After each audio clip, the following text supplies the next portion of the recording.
Hello and welcome to Learning Music with Pat.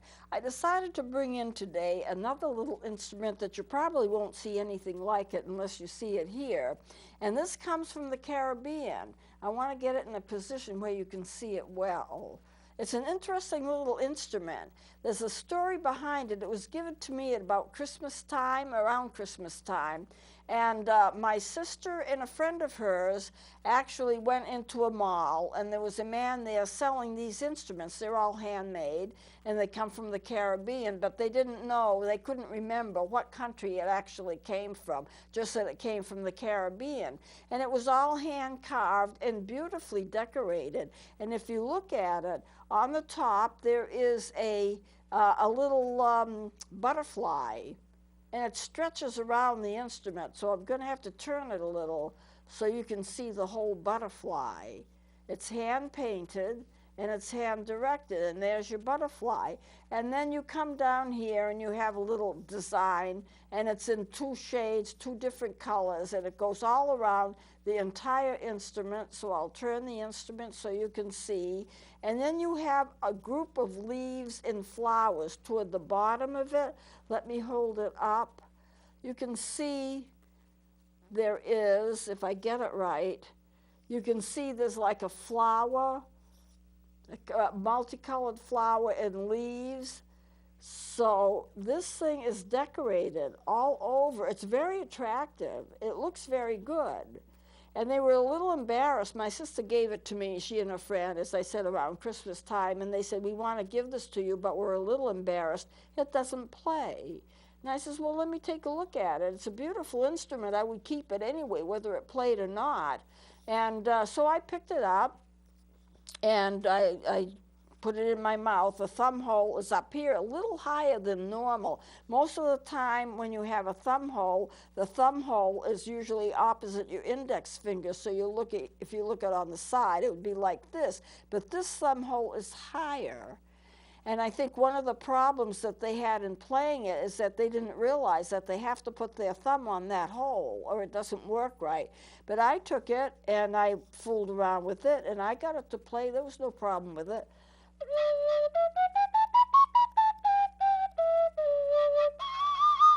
The octaves are a little tired, but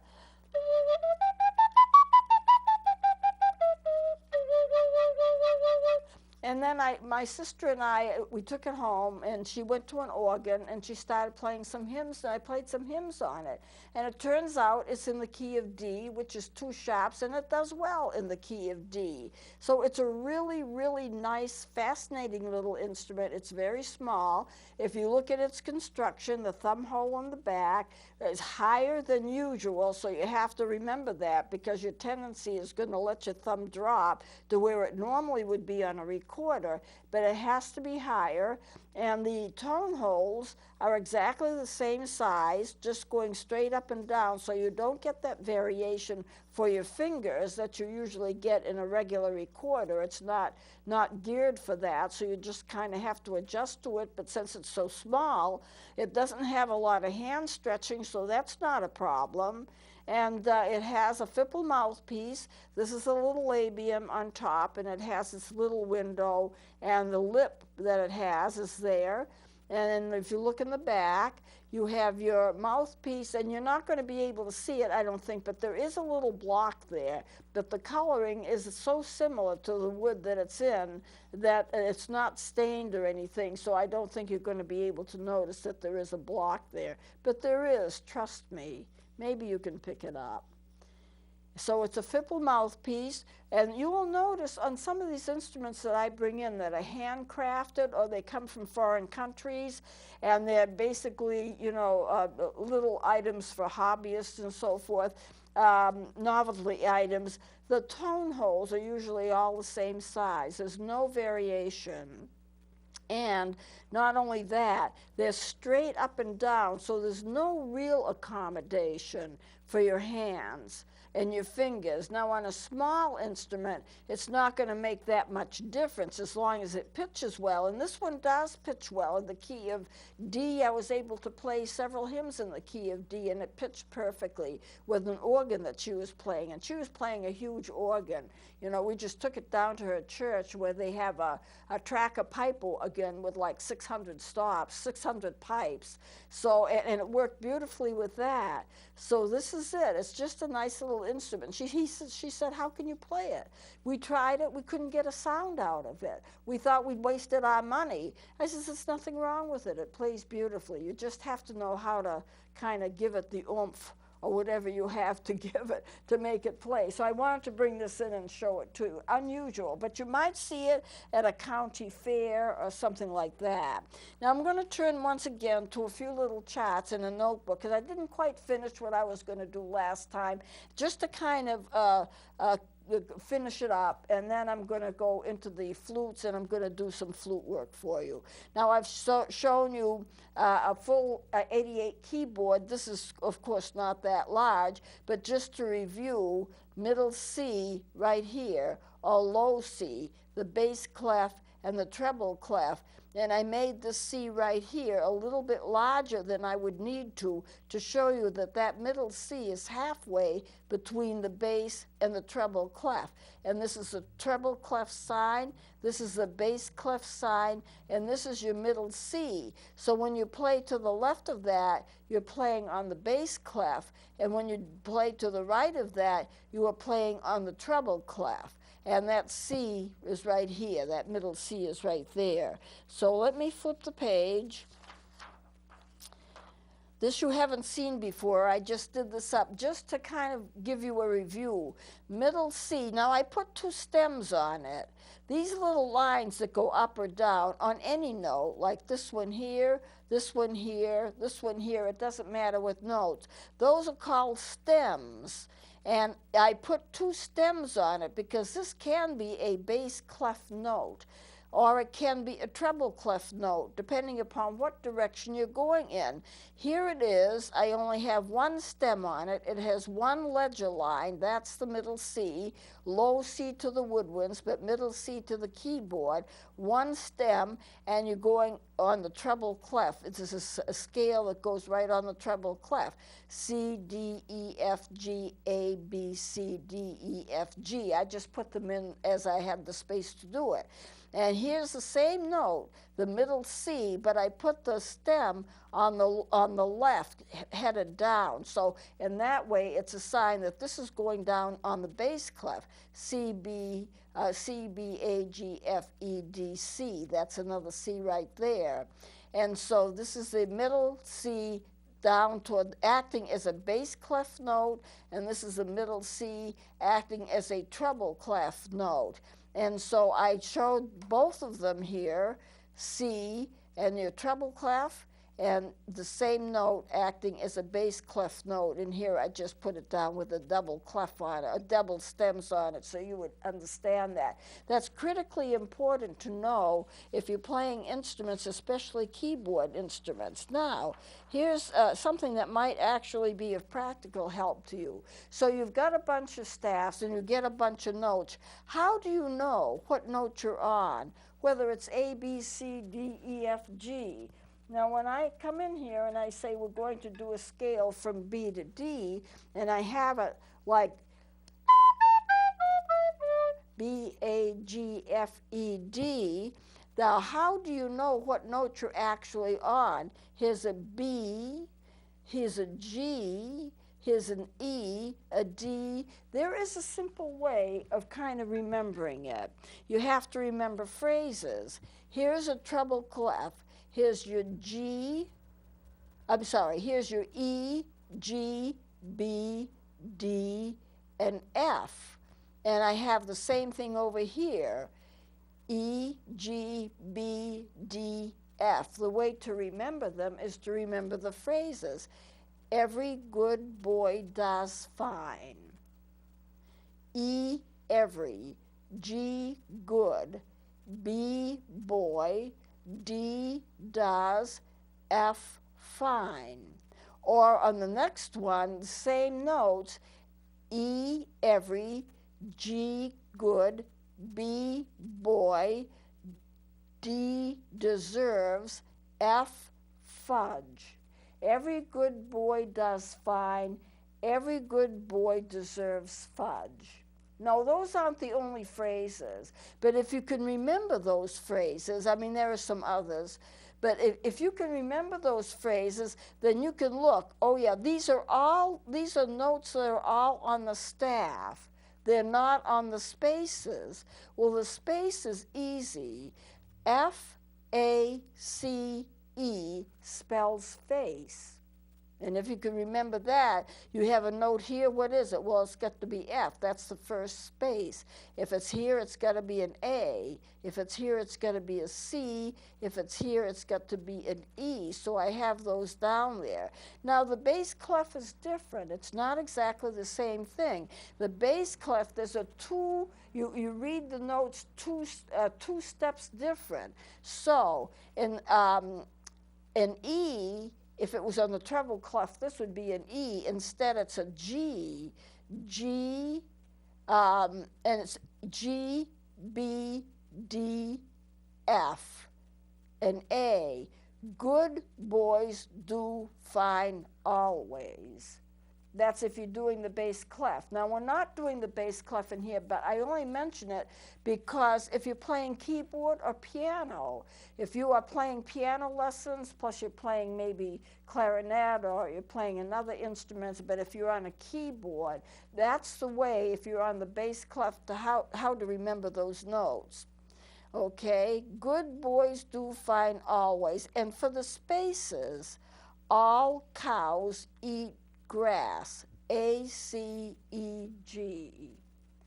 Now, it's just a little thing to help you remember. If you see a note and you know it's the third line up, and it's in the treble clef, it's going to be a B. Now, once you learn that, you don't even have to resort to something like that to help you. But if you're a beginning student, sometimes it's a help just to have a phrase or something that helps you remember what the lines are and what the spaces are. So that's the thing to remember it by.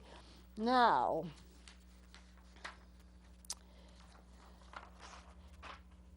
we've dealt with keyboards. I'm just going to put this up here. And I've shown you 88 keyboards, shortened, of course. The keys of the size of the keys are little. But on a piano keyboard, you have 88 keys. 52 of those keys are white, and 36 of those keys are black. The white keys are regular notes. The black keys are for sharps and flats. There are 27 keys to the right of middle C, including the middle C. There are 4 octaves to the right of middle C, including middle C. So your middle C has 4 octaves. And the left has 3 octaves with 2 extra notes. I've kind of shown that to you. 24 keys to the left of middle C, including middle C. And I'm not going to go into the cycle of fifths. I'll do that at some other time. But just to show you that, there are 20 black keys to the right of middle C, 16 black keys to the left of middle C. But I don't think it's so important for you to know how many keys there are. But just to give you that information about the instrument, the keyboard, so you'll have it. And I've shown you this before. What we are doing in terms of learning to play, this is your B, A, G, F, E, D. Why do you learn instruments with the keys going down instead of starting at the beginning and then going up and down? It has to do with the ease of learning. If you have I don't have a larger instrument with me today, but if you had like a saxophone or a clarinet, something that's substantially long, and you went down to the lower keys, you'd have to know what to do with all of your fingers, because the lower keys require that you use all of your fingers. Now, if you're learning how to blow, how to tongue, how to breathe, how to hold the instrument. You're not going to be able to get all of your keys and your hands in the right position for all of those keys without making some major mistakes. So it is much easier to learn taking a note on top and learning that note on top. If I taught you how to play recorder and I said, now this is how we're going to start with all your fingers down so you can play that low C, and your thumb hole down so you can play that low C, and gradually work your way up. It's just not a good way to teach, because you need to take the simpler first and gradually work into the more complex. And it's just much easier to learn if you do it from the top down. So the top down is going to be over here as we put the scale back down after coming up, putting the scale back down. This is the reason that I've done it that way. Now, let me show you some instruments, and then if I have the time, I'll play some of them. But I talked to you about the melody flutes and some that are in a 1-octave range. The 1-octave range is going to be the tonette, and it's going to be the song flute. I'll compare them. I usually like to bring both of them together because they are remarkably similar, but they don't play exactly the same. This is a tonette, and it has a little flared bell on it. There is an unusual, and I'm not sure the camera's going to pick it up because this is tone on tone in terms of the color. You have black tone holes on a black instrument, so it's very hard to pick up, but all of the tonettes are black, so I can't help that. You put your 3 fingers down, and then there's another little spot right here. This is not a tone hole. You put your little finger on your left hand on it as a rest. It's just a place to rest your finger as you're playing. And then your right hand goes here, and you've got all 4, and you've got a little place here to rest your lower thumb on your right hand. And this is a tone hole for the music. It doesn't help with octaves or anything like that, but you need it to play the instrument. So you have 3 down, and then you have your rest for your left hand, and then you have your other 4 and a rest for your thumb in back. And this is the way it plays. You're not going to be awed by this tone, but this is the way it sounds.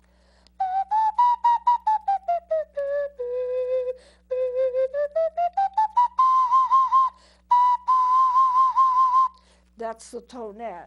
Now with the song flute, it's got a similar kind of arrangement, except you don't have a little spot to rest your little fingers, but you have your 3 down, and there's like an unusual arrangement for your fingers, but you won't be able to see it too well.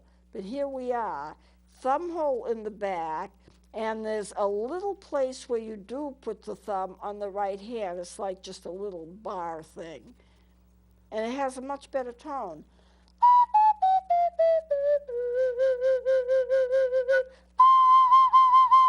It can be powerful, it can be nice. There's quite a story behind this one. When I got it, it wouldn't play at all because it had been so neglected. It was in a hot, broiling sun. It was in bitter, bitter cold, and it just wouldn't play. But I kind of nursed it back to health, and it does beautifully now. Now, when you have your instruments that play the 2-octave range, you're going to have, this is a Clark's conical flute. It has a wooden part. I don't know how much time I've got. It has a wooden part to the mouthpiece right here. It's a wooden plug. You don't get that in most recorders. This is a Fipple mouthpiece with a wooden plug in it. So I call it my wooden plugged Fipple mouthpiece. And it has in it, and that acts as a block, and it has your little labium, and it's conical. It comes to a point. It's produced like by Clark. It has no tone hole in the back, but it plays very nice. It's just got kind of a soft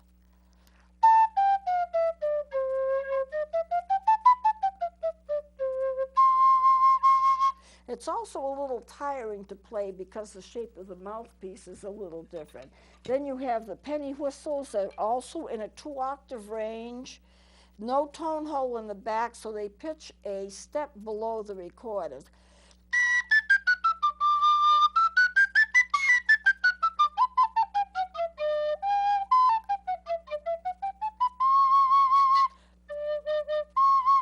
This plays 2 octaves, and they come in different sizes and colors and shapes, and they can play 2 octaves, and they really do beautifully.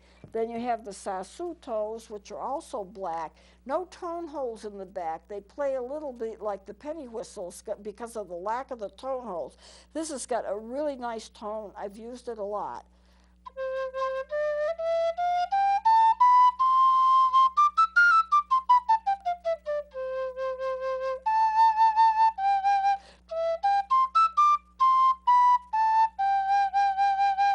As I say, I've used it a lot, and they have larger sizes.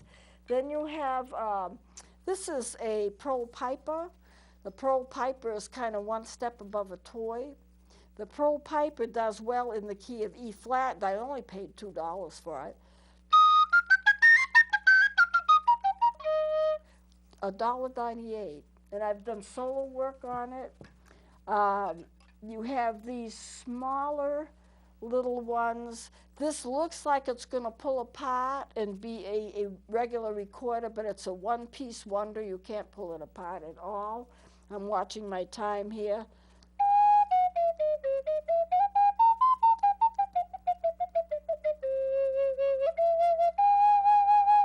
Nice little tone. I've got an orange one, I think made by the same company, plays the same kind of way.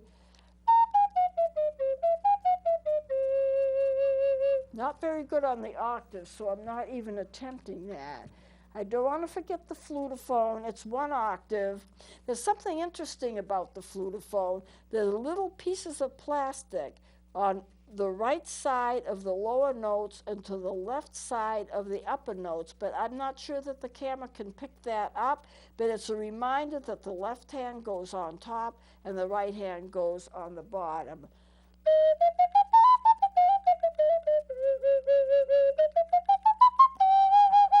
It's really a very nice instrument. So they make them in white with red trim, or they make them in black with white trim.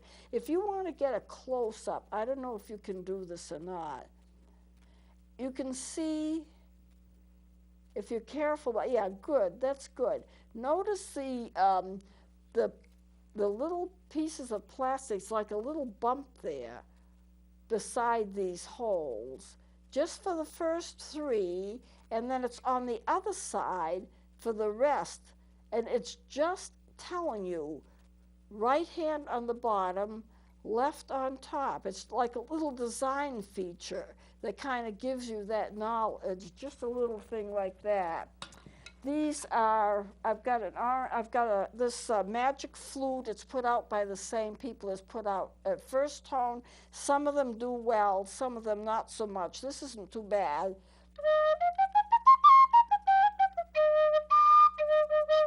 It would have about 1.5 octaves range, and I don't want to miss anything. I don't think I'm missing anything. Oh yes, my little first note. This is not a toy, and they'll say right on the packaging, this is not a toy. It really is a very nice recorder. It doesn't do so well in octaves, but it actually plays well.